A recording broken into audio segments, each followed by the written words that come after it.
علیکم ورحمۃ اللہ۔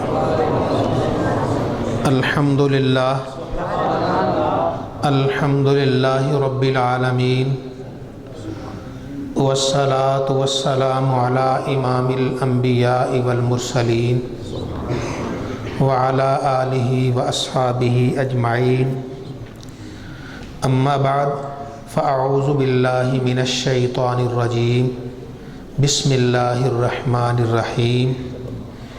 ان الذین قالوا ربنا اللہ ثم استقاموا تتنزل علیہم الملائکہ الا تخافوا ولا تحزنوا وابشروا بالجنۃ التی کنتم توعدون نحن اولیاؤکم فی الحیاۃ الدنیا وفی الآخرہ ولکم فیہا ما تشتہی انفسکم وَلَكُمْ فِيهَا مَا تَدَّعُونَ نُزُلًا مِّن غَفُورٍ رَحِيمٍ۔ صدق اللہ مولانا العظیم۔ محبت، عقیدت، الفت اور پیار سے درود پاک۔ صلاۃ والسلام علیک یا سیدی یا رسول اللہ وعلی آلک واصحابک یا حبیب اللہ۔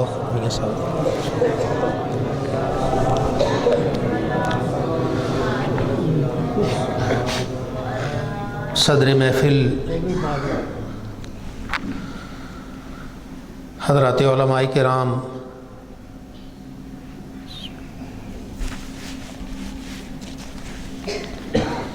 مہمانان گرامی مرتبت، محترم سامعین حضرات،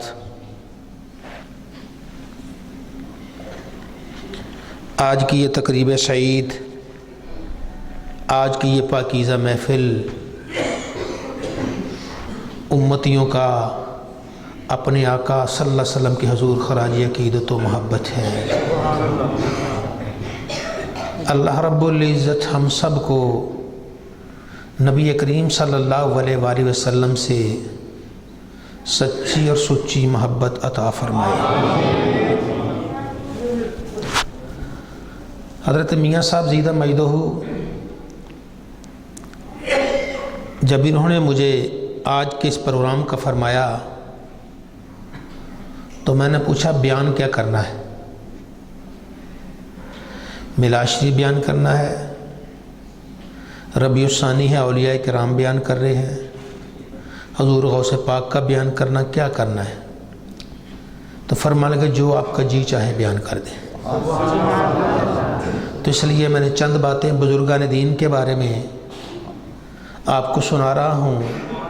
اللہ رب العزت ہم سب کو ان پاکیزہ ہستیوں سے سچی اور سچی محبت عطا فرمائے۔ اللہ فرماتا ہے ان الذین قالوا ربنا اللہ،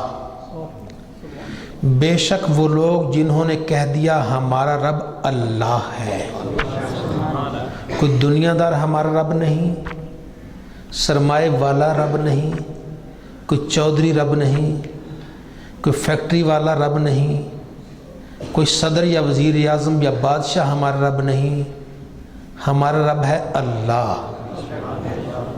ثم استقاموا، پھر اس پر ڈٹ گئے، اس بات پہ پکے ہو گئے۔ انہوں نے رب جانا تو نیلی چھت والے کو جانا، انہوں نے رب مانا تو اللہ کو مانا۔ اللہ فرماتا ہے جب یہ پکے ہو گئے اپنی بات پہ، تتنزل علیہم الملائکہ، اب میں ان پر فرشتے نازل کر دیتا ہوں۔ گویا کچھ تو ایسے لوگ ہیں جو نبی تو نہیں ہیں لیکن ان پر بھی فرشتے نازل ہوتے ہیں۔ نبی نہیں ہیں لیکن ان پر بھی فرشتے نازل ہوتے ہیں۔ کیا کہتے ہیں؟ اللہ تخافوا ولا تحزنوا، نہ اپنے ذات کے بارے میں ڈرنا اور نہ ان کے بارے میں جن کا تم سے تعلق ہو جائے۔ ڈر نہیں، فکر نہیں ہے، نہ اپنا نہ ان کا جو ان سے وابستہ ہو گئے۔ وَابْشِرُوا بِالْجَنَّةِ الَّتِي كُنْتُمْ تُوعَدُونَ، اور تمہیں مبارک ہو اس جنت کی جس جنت کا تم سے وعدہ کیا جا رہا ہے۔ اس دنیا میں رہتے ہوئے بھی اللہ ان سے جنت کا وعدہ کرتا ہے۔ پھر فرمایا نحن اولیاؤکم فی الحیات الدنیا وفی الآخرہ، ہم تمہارے ولی ہیں۔ پہلے ہم سمجھ سنا تھا کہ بندہ اللہ کا ولی ہوتا ہے، اب اللہ کہتا ہے ہم تمہارے ولی ہیں۔ نحن اولیاؤکم، ہم تمہارے ولی ہیں، یار ہیں، دوست ہیں، فی الحیات الدنیا، دنیا کی زندگی میں بھی، وفی الآخرہ، اور آخرت میں بھی۔ وَلَكُمْ فِيهَا مَا تَشْتَهِي أَنفُسُكُمْ، یہ زندگی کے چند دن گزار جاؤ، پھر تمہیں وہاں وہ ملے گا جو تمہارا جی چاہے گا، تمہیں وہ ملے گا جو تمہارا جی چاہے گا۔ وَلَكُمْ فِيهَا مَا تَدَّعُونَ، جو مطالبہ کرو گے تمہیں مل جائے گا۔ نُزُلًا مِّن غفور رحیم، یہ غفور رحیم اللہ کی طرف سے مہمان نوازی ہے۔ مہمان نواز اللہ ہے، مہمانی کرنے والا اللہ ہے۔ اس نے کیا نعمتیں تیار کی ہیں؟ فرمایا بولو تو صحیح، جو بولو گے حاضر ہوگا، بولنے کی بھی ضرورت نہیں، خالق ہے، دو دل میں خواہش کرو گے سامنے موجود ہوگا۔ یہ اللہ کی طرف سے مہمان نوازی ہے۔ تو اولیاء کرام، بزرگان دین وہ ہیں کہ جن کے بارے میں اللہ فرماتا ہے ان پر فرشتے نازل ہوتے ہیں۔ فرشتے نازل کہتے ہیں تم نے نہ اپنا تمہیں ڈر ہونا چاہیے، نہ نسبت والوں کا ڈر ہونا چاہیے، نہ اپنی جان کا فکر، نہ جن کا تعلق قائم ہو گیا ان کا فکر ہونا چاہیے۔ اسی لیے تو میرا محی الدین شیخ عبد القادر جیلانی حسنی حسینی فرماتا ہے مریدی لا تخف اللہ ربی، اور میرے ارادت والے ڈرنے کی ضرورت نہیں، میرا رب اللہ ہے۔ میں مشرق میں ہوں، تو مغرب میں ہو، اگر وہاں تیرا سطر کھلنے لگے گا عبد القادر جیلانی تیرے سطر کو ڈھانپ دے گا۔ اللہ تخافوا ولا تحزنوا، نہ تمہیں خوف کھانے کی ضرورت ہے نہ غمگین ہونے کی۔ وابشروا بالجنۃ التي كنتم توعدون، تمہیں ایسی جنت کی بشارت ہے جس کا تم سے وعدہ کیا جا رہا ہے۔ ایک اور آیت کریمہ سنیے، اللہ فرماتا ہے من یتق اللہ یجعل لہ مخرجا، جو اللہ سے ڈرتا ہے نا، اللہ اسے مصیبتوں سے نکلنے کا رستہ خود بخود بنا دیتا ہے۔ چاہے جتنی مصیبتیں آئیں، پریشانیاں، اسے کو پریشانی ہے ہی نہیں، اللہ اس کا رستہ خود بنا، جو اللہ سے ڈرتا ہے اللہ اس کا رستہ خود بنا دیتا ہے۔ حضرت خواجہ ابراہیم بن ادم سمندری سفر پر تھے، سمندر میں طوفان آ گیا، بحری جہاز یہ ہچکولے کھا رہا ہے، اتنا طوفان ہے اب ڈوبا کہ اب ڈوبا، لیکن حضرت مست ہو کے آرام سوئے ہوئے، باقی سارے گھبرائے، کسی کو کیا آ رہی ہے، کسی کا برا حال ہو رہا ہے، یہ کیا ہو گیا، مرنے لگے، حضرت سوئے ہوئے ہیں۔ لوگ دوڑے آپ کے پاس آ گئے، حضرت یہ کیا سونا ہے، کچھ دعائی کر دیں ہمارے لیے۔ آپ نے چہرے سے کپڑا ہٹایا، اوپر دیکھا تو عرض کی مولا اپنی قدرت دکھا دی ہے، مہربانی بھی دکھا دے، تو نے قدرت دکھایا، مہربانی دکھا دے۔ اتنا کہنا تھا، جہاز میں سکون آ گیا، نہ طوفان رہا نہ طغیانی رہی، کچھ بھی نہیں رہا، جہاز صحیح طریقے سے چلنے لگ گیا۔ من یتق اللہ یجعل لہ مخرجا، جو اللہ سے ڈرتا ہے اللہ اس کے لیے مصیبتوں سے نکلنے کا رستہ بناتا ہے۔ وَيَرْزُقْهُ مِنْ حَيْثُ لَا يَحْتَسِبُ، اور وہاں سے اسے رزق دیتا ہے جہاں سے اس کا گمان تک نہیں ہوتا، اسے گمان ہی نہیں کہاں سے نکلا ہے۔ حضرت خواجہ محمد خان عالم رحمۃ اللہ تعالی علیہ، یہ جیلم کے قریب ایک باولی علاقہ ہے، وہاں کے بزرگ ہیں، اپنا زمانہ ہے، وقت ہے، یہ انڈیا میں کسی باغپور کے علاقے میں چلے گئے، وہاں آپ کے کافی ارادت مند تھے۔ تو آپ جب گاؤں میں داخل ہوئے نا، دو چار چودھریوں نے بھی دیکھا اور ایک کمہار تھا، اس نے بھی دیکھ لیا۔ کمہار کا نام تھا آلہ دتا، اور اس نے کہا اگر یہ مجھے آج سعادت مل جائے نا، کھانا میں کھلاؤں حضرت کے مہمانوں کو، کیا بات ہے، اللہ کی قدرت۔ لیکن پھر دل میں کہا کہ میری باری کہاں ہے، کہ یہاں تو بڑے بڑے چودھری بیٹھے۔ آپ مسجد میں آ کے بیٹھے کہ 100-150 آدمی ہوگا، آپ نے اتنا دیکھ فرمایا اللہ دیتا جب کھانا تیار کر کے کھانا لے کے آؤ۔ وہ اللہ والا ہی کیا جو دل کی باتیں نہ جان سکے، آپ نے کہا جاؤ کھانا تیار کرو، وہ گھر گیا۔ اب کھانا اس نے تیار کیا، 150 آدمی کا کھانا۔ اب اس نے روٹیاں تیار کی، انڈے لیے, انڈوں کا سالن یا حلوہ بنایا, جو بھی اس نے بنا تھا وہ بھی لے کے آ گیا. جب واپس آیا تو صورتحال بدل چکی تھی. جدھر جدھر سے لوگوں نے سنا حضرت تشریف لائے وہ آ گئے. اگر پہلے 150 آدمی تھا اب 1500 ہو گیا, 200 تھا تو 2-3 ہزار ہو گیا. یا اللہ یہ کیا بنی, یہ کھانا تو 100-200 کا ہے, بندے تو 2-3 ہزار ہو گئے. اب میں دوبارہ جاؤں کھانا کھاؤں؟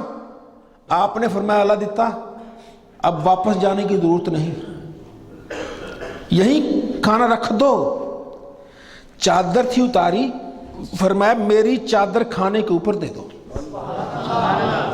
پھر فرمایا اللہ دیتا تم نیچے سے نکال کے کھانا دیتے رہو. وہ کھانا دیتے رہے, 2-3 ہزار آدمی کھانا کھا گیا. نہ ٹوکری سے روٹی ختم ہو رہی ہے نہ سالن ختم ہو رہا ہے. نعرہ تکبیر, نعرہ رسالت, سیدی مرشدی, سیدی مرشدی, وَيَرْزُقْهُ مِنْ حَيْثُ لَا يَحْتَسِبُ, اور وہاں سے رزق دیتا ہے جہاں سے بندے کا گمان ہی نہیں. کہاں سے رزق؟ بندے کا کیا خیال ہے کہ اس کے اندر 100 کا کھانا جو ہے 2000 کو کافی ہو جائے گا. وہ کو خالق ہے, وہ تو مالک ہے, وہ تو اشارہ کرتا ہو جاتا ہے, کن کرتا ہے. وہ تو اپنے بندے کو دیکھتا ہے, میرے بندے کا ارادہ کدھر ہے. جدھر بندے کا ارادہ ہوتا ہے رب تعالیٰ اپنی قدرت بھی ادھر ہی لگا دیا کرتا ہے. پھر ارشاد میں وَمَن يَتَوَكَّلْ عَلَى اللَّهِ فَهُوَ حَسْبُهُ, جو اللہ پہ توکل کر لیتا اللہ اس کو کافی ہو جاتا ہے. اللہ پہ جو توکل کر گیا اللہ اس کو کافی ہو گیا. اللہ کی مہربانی, رب پر توکل کرنے والا, بھروسہ کرنے والا, دنیا اور متاع دنیا سے منہ موڑنے والا, دنیا داروں سے منہ موڑنے والا, وہ کہیں گدری میں بیٹھ جائے, جنگل میں بیٹھ جائے, کبھی بھوکا نہیں رہتا, رب اس کو بھی بھرے کا بھرا دیتا ہے. آپ نے نام سنا ہوگا حضرت میاں محمد صاحب کھڑی شریف والے رحمت اللہ علیہ, جن کی سیف الملوک پہلے زمانے میں پڑھی جاتی تھی. وہ فرماتے ہیں میرا جوانی کا عالم ہے, اور حضرت خواجہ محمد خان عالم ان کے بڑھاپے کا عالم ہے. یہ بزرگ ہیں, میں ابھی اس منزل میں بچہ ہوں. میں نے کہا میں جا کے دیکھوں حضرت کرتے کیا ہے. وہ ایسے مسجد تھی, مسجد میں آ گیا. میاں صاحب آ گئے, وہ جوان تھے. حضرت باہر تھے, سین میں گرمی تھی. ساری رات بیٹھ کے اللہ اللہ کرے تسبیح پڑھتے رہے. کبھی نفل پڑھ رہے ہیں, کبھی دروشی پڑھ رہے ہیں, کبھی تلاوت قرآن کر رہے ہیں. ساری رات ایسے گزر گئی.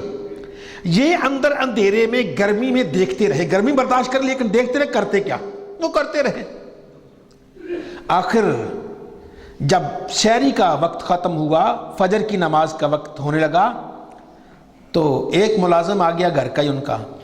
کہنے لگا حضرت جی جانوروں کے لیے کوئی چارہ وغیرہ نہیں ہے, گھوڑوں کے کھانے کے لیے کچھ نہیں ہے, شہر دور ہے, آپ مجھے پیسے دیجئے, میں شہر جاؤں گا اور سورج کے چڑھنے تک لے کے آ جاؤں گا. آپ نے ایسے ہاتھ کیا, بسم اللہ ایسے ڈالا, چاندی کے سکے دے دیے. حضرت میاں محمد صاحب فرماتے ہیں یہ چاندی کے سکے کہاں سے آگے مجھے سمجھ نہیں آئی.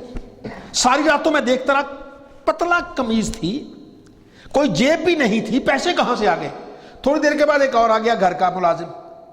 کہنے لگا جی مہمان بڑے آئے ہیں, ان کے کھانے کے لیے آٹا نہیں ہے, سالن بھی نہیں ہے, مجھے پیسے دے, میں بازار سے لے آؤں, سورج چڑھنے تک لے آؤں گا. آپ نے بسم اللہ ایسے ہاتھ ڈالا, اسے بھی پیسے دے دیے, اور آگے اسے بھی دیے. کہتے ساری زندگی یہ معمہ مجھ سے حل نہ ہوا کہ پیسے کہاں سے آئے. کہتے پھر ایک وقت یہ آیا کہ اللہ نے مجھ پر کرم کیا, پھر پتا چلا اللہ والے کے قدموں میں سونے چاندی کی نہریں جاری ہوتی ہیں, چاہے استعمال کرے یا نہ کرے. وَمَن يَتَوَكَّلْ عَلَى اللَّهِ فَهُوَ حَسْبُهُ, جو اللہ پہ توکل کرتا ہے اللہ اسے کافی ہوا کرتا ہے. یہ اللہ کی عنایت, یہ رب تعالیٰ کی مہربانی ہے. تو آئیے, یہ ہمارے بزرگ ہیں, ہمارے اسلاف ہیں, جنہیں قرآن و حدیث بیان کرتی ہے. یہ نبی نہیں, غیر نبی پہ کرم ہے. نبی پہ کرم تو سبحان اللہ, ان کا تو سبحان اللہ بات ہی کیا ہے. نبی کے ایک اشارے سے اللہ تعالیٰ سب کچھ کر دیتا ہے. یہ تو نبی کے غلاموں کے جو غلام ہیں ان کا عالم ہے, سردار کا عالم کیا ہوگا. اب ایک اور حدیث پاک سنیے, بخاری و مسلم کی حدیث پاک ہے. حضرت ابو ہریرہ فرماتے ہیں حضور نبی کریم صلی اللہ علیہ وسلم نے ارشاد فرمایا, ان اللہ تعالی قال, اللہ تعالیٰ نے ارشاد فرمایا, من عادى لی ولیا فقد آذنتہ بالحرب, جس نے میرے کسی ولی سے دشمنی کی میں اسے جنگ کا اعلان کرتا آجا لڑ لے پھر میرے نال۔ رب سے کون لڑے بھائی؟ لڑے تو کوئی انسان اپنے جیسے سے نا، رب سے کون لڑے؟ رب میں اسے کہتا ہوں آجا پھر۔ جب آتا ہے تو اللہ بھی وار کرتا ہے۔ جب دشمن پہ وار ہوتا ہے دشمن کی سب سے قیمتی چیز تباہ کی جاتی ہے تاکہ دشمن کی کمر ٹوٹ جائے۔ انسان کی سب سے قیمتی چیز اس کا ایمان ہے۔ اللہ جب وار کرتا ہے پھر بندے کا ایمان ختم ہو جاتا ہے، ایمان نہیں رہتا۔ وہ مولانا ابو بکر غزنوی بہاولپور کے تھے، وہاں یونیورسٹی میں پڑھاتے تھے۔ ان کے والد ہیں مولانا داؤد غزنوی۔ انہوں نے اپنے والد گرامی کے نام پر ایک کتاب لکھی، اس میں وہ ایک تذکرہ لکھتے ہیں کہ میرے ابا تھے، عالم تھے، اور اس دوران ہمارے علاقے میں ایک مولوی صاحب نے کہہ دیا امام اعظم ابو حنیفہ کو صرف 17 حدیثیں یاد ہیں، صرف 17 حدیثیں۔ تو میرے ابا فوراً بول اٹھے یہ کافر ہو جائے گا، یہ کافر ہو جائے گا۔ ابھی 2-3 دن گزرے نہیں وہ مرزائی ہو گیا، اس نے اپنا نیا نبی بنا لیا، نبی ہی نیا بنا لیا۔ لوگ دوڑتے آئے کہنے لگے جناب کیا آپ پر بھی وحی نازل ہوتی ہے؟ آپ کو کیسے پتہ چل گیا؟ حالانکہ آپ کا مسئلہ کچھ اور ہے، یہ کیسے پتہ چل گیا؟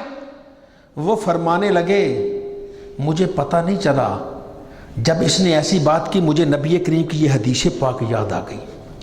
اللہ فرماتا ہے من عادی لی ولیا فقد آذنتہ بالحرب، جو میرے کسی ولی سے دشمنی کرتا ہے میں اسے اعلان جنگ کرتا ہوں۔ میرے دیکھ امام اعظم ابو حنیفہ اللہ کے ولی ہیں، اس نے دشمنی کی، کہا یہ جاہل ہے، صرف 17 حدیثیں یاد ہیں۔ تو کہتے ہیں کہ میرے دل نے گواہی دی کہ اب اس کا ایمان سلامت نہیں رہے گا، کیونکہ اللہ جب وار کرے گا اس کے ایمان کو ضائع کر دے گا۔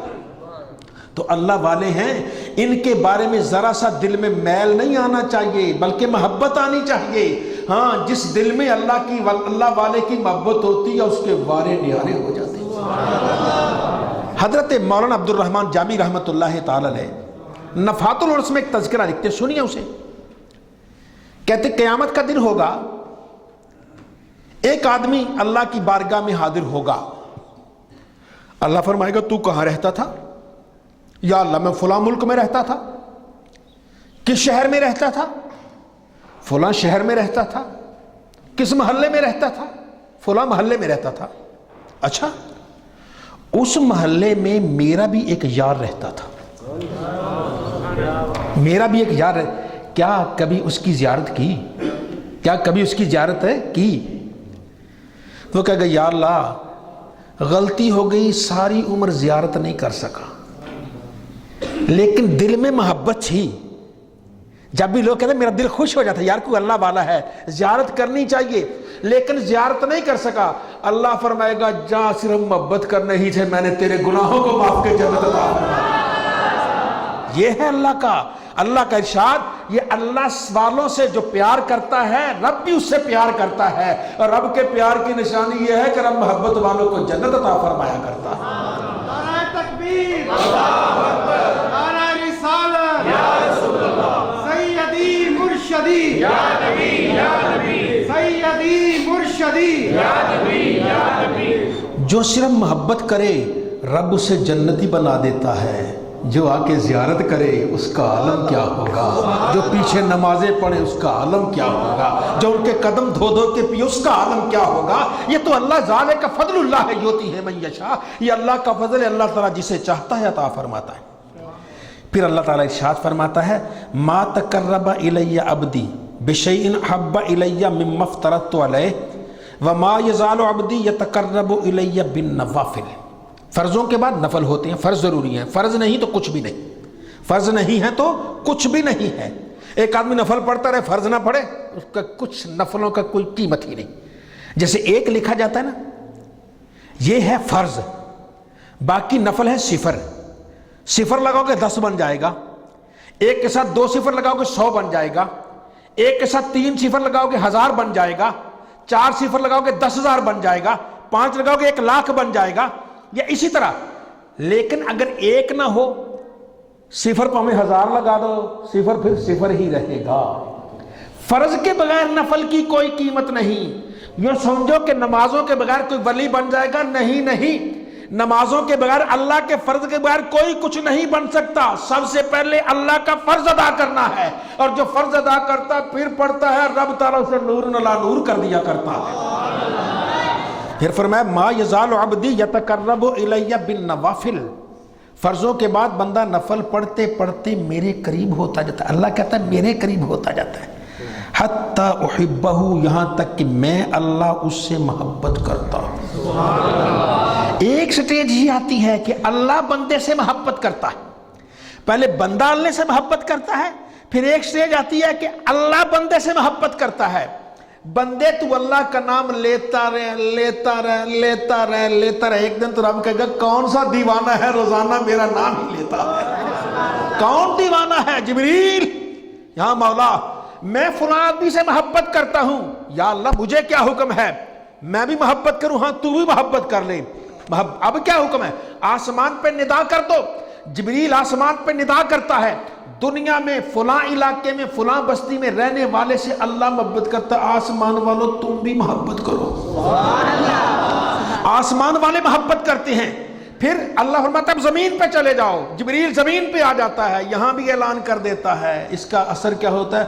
ثم یودع لہ القبول فی الارض، وہ جہاں بھی بیٹھتا ہے لوگ کھینچے چلے آتے ہیں، جہاں بھی آتا ہے لوگ تڑپ تڑپ کے آتے ہیں، کوئی رشتہ داری نہیں، کوئی ایسی چیز نہیں اس کے پاس، غریب سا ہے، اس کے پیسے بھی نہیں ہیں، کپڑے بھی شاید اعلیٰ نہ ہوں، لیکن جہاں بیٹھتا لوگ آتے ہیں، کھینچے چلے آتے ہیں۔ یہ لوگ نہیں کھینچے آتے، نیلی چھت والا بھیجتا ہے، اللہ بھیجتا ہے۔ فرمایا ما یزال العبدی یتقرب الی بالنوافل، بندہ نفل پڑھتے پڑھتے میرے قریب ہوتا ہے، حتی احبہ، یہاں تک کہ میں اللہ اس سے محبت کرتا ہوں، یہاں تک کہ میں خالق و مالک اس سے محبت کرتا ہوں، میں اللہ محبت کرتا ہوں۔ حجت الاسلام حضرت امام غزالی رحمۃ اللہ فرماتے ہیں ایک گھر میں میاں بیوی تھے، میاں نکھٹو تھا، بیوی نیک تھی، اور بیوی نمازیں پڑھتی تھی، تہجد گزار تھی، اللہ اللہ کرتی تھی، میاں کے پلے کچھ نہیں تھا۔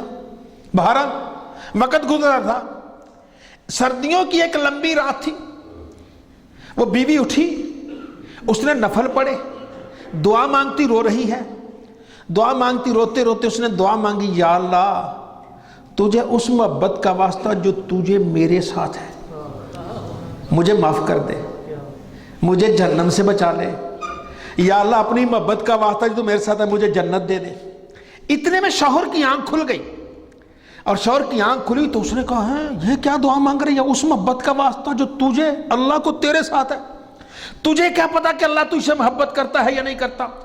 میں نے واقعی سنا تھا، سچ سنا تھا، لوگ کہتے تھے کبھی کبھی عبادت بھی انسان کو مغرور کر دیتی ہے، عبادت نے میری بیوی کو مغرور کر دیا ہے، اس میں غرور و تکبر آ گیا ہے، اس لیے وہیں سے لیٹے لیٹے ہی لحاف سے منہ نکال کہتا ہوں اب بڑی متکبر ہو گئی ہیں۔ اس نے کہا وہ بختوں والے، میں نے کیا، میں تو عاجز بندی ہوں، اور نہیں تیرے تکبر آ گیا، میں کہتے اور ابلیس بھی تکبر مارے گا، تیرے بھی تکبر آ گیا، ہوا کیا؟ اے تجھے کیا پتا ہے کہ تیرا اللہ تجھ سے محبت کرتا ہے؟ دعا مانگنی ہے تو یوں دعا مانگ اس محبت کا واسطہ، یا اللہ جو مجھے تیرے ساتھ ہے۔ تو الٹی دعا مانگ رہی ہے، اس محبت کا واسطہ، یا اللہ جو تجھے میرے ساتھ ہے۔ تو نے کہا نا اس محبت کا جو مجھے تیرے ساتھ ہے، تو کہتی اس محبت کا جو تجھے میرے ساتھ ہے، تو نے الٹ کر دیا۔ اور کہنے لگے بختوں والے، اگر میرا اللہ مجھ سے محبت نہ کرتا تو ٹھنڈی رات میں مجھے بستر سے نہ نکالتا، ٹھنڈے پانی سے وضو نہ کرواتا، اس ٹھنڈے مسلح پہ نہ بٹھاتا، نوافل نہ پڑھاتا، آنسو نہ نکلواتا۔ یہ سب ہے تو اس کی محبت کا ثمر ہے۔ اللہ فرماتا ہے بندہ میرے قریب ہوتا جاتا ہے، ایک وقت یہ آتا ہے کہ میں اللہ اس سے محبت کرتا ہوں۔ نعرہ تکبیر، نعرہ رسالت، سیدی مرشدی، سیدی مرشدی۔ اللہ فرماتا ہے جب میں محبت کرتا ہوں، جب باپ بیٹے سے محبت کرتا ہے، باپ کے پاس وہ بیٹے کو کچھ دیتا ہے، استاد جب شاگرد سے محبت کرتا ہے اور کچھ نہ دے، دو چار مسئلے بتا دے گا۔ طبیب اگر کس سے محبت کرتا ہے تو طبیب کیا اسے کو دو چار نسخے دے دے گا۔ یا اللہ تو محبت کرتا ہے جب، تو پھر تو کیا دیتا ہے؟ فرمایا جب میں محبت کرتا ہوں فَإِذَا أَحْبَبْتُهُ كُنْتُ سَمْعَهُ الَّذِي يَسْمَعُ بِهِ، میں اس کے کان بن جاتا ہوں جن سے وہ سنتا ہے، میں اس کے کان بن جاتا ہوں جن سے وہ سنتا ہے۔ اب قرآن پاک اٹھائیے، اللہ کیا فرماتا ہے کہ حضرت سلیمان علیہ السلام کا لشکر آ رہا تھا، چیونٹیاں تھی، چیونٹیاں، ان کی سردار چیونٹی کہتی ہے وہ اپنی اپنی بلوں میں گھس جاؤ، سلیمان کا لشکر آ رہا ہے، کہیں بے خبری میں کچلی نہ جاؤ۔ حضرت سلیمان علیہ السلام اس کی اس بات سے ہنس پڑے، قرآن میں آتا ہے ہنس پڑے، مسکرا دیے، اور چیونٹی کی بات سمجھ آتی ہے؟ آلے لگا لیا، کان نزدیک کر لو، وہ چیونٹیاں کی کری سمجھ آئے گی؟ نہیں آتی۔ ہاں جس کے کانوں میں اللہ کا نور سرایت کر دے اسے سمجھ آ جایا کرتی ہے، اسے سمجھ آتی ہے۔ حضرت سلیمان علیہ السلام کون تو سمعہ الذی یسمع بہ، میں اس کے کان بنتا ہوں جس سے وہ سنتا ہے، وَكُنْتُ بَصَرَهُ الَّذِي يَبْصُرُ بِهِ، میں اس کی آنکھیں بنتا ہوں جن آنکھوں سے وہ دیکھتا ہے، میں اس کی آنکھیں بنتا ہوں جن آنکھوں سے وہ دیکھتا ہے۔ اب سنیے، بغداد کے شہنشاہ میرا محی الدین شیخ عبد القادر جیلانی حسنی حسینی فرمایا نظرت الی بلاد اللہ جمل کخردنۃ علی حکم اتصالی، میں اللہ کی ساری کائنات کو ایسے دیکھتا ہوں جیسے ہاتھ کی ہتھیلی پہ رائی کا دانہ دیکھا جاتا ہے، ہاتھ کی لکیریں دیکھی جاتی ہیں، میں ساری کائنات کو جو دیکھ رہا ہوں۔ یہ کیسے دیکھ سکتا ہے؟ بندہ نہیں دیکھ سکتا، جب اللہ کا نور آنکھوں میں سرایت کر جاتا پھر بندہ دیکھ لیا کرتا ہے۔ وہ دیکھی حضرت فاروق اعظم رضی اللہ تعالیٰ عنہ منبر پر ہیں، خطبہ دے رہے ہیں، حضرت ساریہ نہامت کی سرزمین میں، ایران کے علاقے میں جہاد کر رہے ہیں، اچانک دشمن پہاڑ کی طرف سے آنے لگا، وہیں کھڑے کھڑے آپ کہتے ہیں یا ساریہ الجبل یا ساریہ الجبل، اور ساریہ پہاڑ کو لے لے، پہاڑ کو لے لے۔ حضرت علی رضی اللہ عنہ بھی تھے، لوگ بعد میں حضرت علی سے کہا سرکار یہ آج عمر نے کیا کہہ دیا؟ فرمایا عمر کوئی بات فضول نہیں کرتا، ساریہ کو آ لینے دو، اس سے پوچھ لینا، ساریہ گیا ہے آ لینے دو۔ جب ساری آئے تو لوگوں نے پوچھا کیا تمہیں آواز آئی؟ کہنے لگے آواز کی کیا بات کرتے ہو، مجھے یوں محسوس جیسے عمر میرے کندھے سے پکڑ کہہ رہا ساریہ الجبل ساریہ الجبل، پہاڑ کو لے لو پہاڑ کو لے لو، کون تو سمعہ الذی یسمع بہ، میں اس کے کان بن جاتا ہوں جن کانوں سے وہ سنتا ہے، جن کانوں سے وہ اللہ والا، اللہ کہتا ہے میں اس کے کان، میرا نور اس کے کانوں میں سرایت کر جاتا ہے، میں سنتا ہوں۔ اور دور بیٹھے دیکھ رہے تھے، بصرہ الذی، دیکھا عمر نے کہ ہمارا لشکر دشمن کے گھیرے میں آ رہا ہے، وہیں سے آواز دی، ہزاروں میل دور آواز دی، آواز وہاں پہنچ جاتی ہے، ساریہ سن بھی لیتے ہیں۔ یہ اللہ کا نور ہے جو آنکھ میں سرایت کرتا ہے آنکھ دیکھتی ہے، کان میں سرایت کرتا ہے کان سنتا ہے۔ یہ اللہ کی عنایت، یہ رب تعالیٰ کا لطف و کرم ہے۔ پھر وَيَدَهُ الَّتِي يَبْطِشُ بِهَا، میں اس کے ہاتھ بن جاتا ہوں جن ہاتھوں سے وہ پکڑتا ہے، میں اس کے ہاتھ بن جاتا ہوں جن ہاتھوں سے وہ پکڑتا ہے۔ حضور نبی کریم صلی اللہ علیہ وسلم ایک دن نماز پڑھائی، نماز پڑھانے کے بعد آپ تشریف فرمائے، آپ ایسے آگے آپ نے ہاتھ بڑھایا، پھر نیچے کر لیا۔ صحابہ کرام نماز کے بعد فرمایا مجھ سے پوچھتے کیوں نہیں میں نے ہاتھ کیوں آگے بڑھایا تھا؟ یا رسول اللہ فرمایا مجھے رب کی جنت نظر آئی ہے، جنت میں انگوروں کا لٹکتا گوشہ نظر آیا، گچھا نظر آیا انگوروں کا، میرا جی چاہا میں پکڑ کے توڑ کے تمہیں دے دوں، قیامت تک کھاتے رہو کبھی ختم ہی نہیں ہوگا۔ پھر میں نے چھوڑ دیا۔ وہ کہاں جنت؟ ساتوں آسمانوں سے پرے جنت، ورا جنت، وراء الورا جنت ہے۔ کہاں؟ مدینہ طیبہ۔ ہاتھ کہاں جائے گا؟ 5-6 فٹ تک جاتا ہے، 7 فٹ تک جاتا ہے، لیکن یہ ہاتھ اس کا جاتا ہے جو عام آدمی ہوتا ہے، جس کے ہاتھ میں اللہ کا نور سرایت کر دے، اس کا ہاتھ تو زمین و آسمان سے بھی پرے چلا جاتا ہے۔